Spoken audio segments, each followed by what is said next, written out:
Hello and welcome to Daily Reflection with Aneel Aranha. Today is the 14th of May 2019. We're going to reflect on John chapter 15, verses 9 to 17.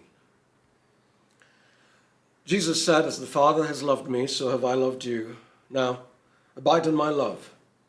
If you keep my commandments, you will abide in my love, just as I've kept my Father's commandments and abide in his love. I've said these things to you so that my joy may be in you and that your joy may be complete. This is my commandment, that you love one another as I have loved you. No one has greater love than this, to lay down one's life for one's friends. You are my friends if you do what I command you. I do not call you servants any longer, because the servant does not know what the master is doing. But I've called you friends because I've made known to you everything that I've heard from my Father. You did not choose me, but I chose you, and I appointed you to go and bear fruit that will last, so that the Father will give you whatever you ask him in my name. I'm giving you these commands so that you may love one another." The Gospel of the Lord. I love the Gospel of John.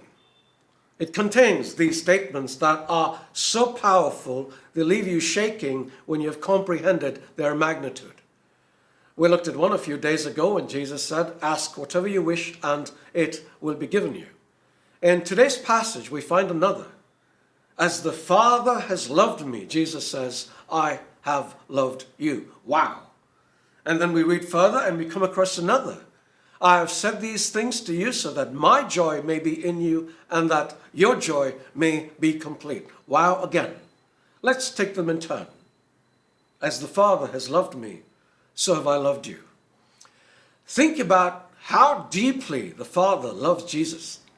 It has a depth too great to comprehend. And that is how Jesus loves us. He tells us to remain in his love, which is when we come to the fine print. "If you keep my commandments, you will remain in my love, just as I have kept the Father's commandments and remain in his love." What's he saying?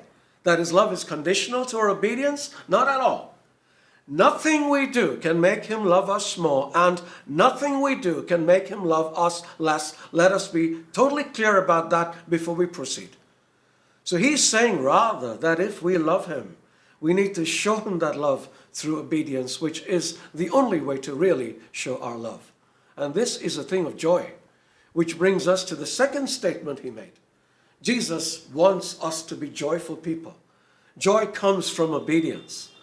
Last week, we reflected on obedience and how it was something that most people hated so much they loathed the very word.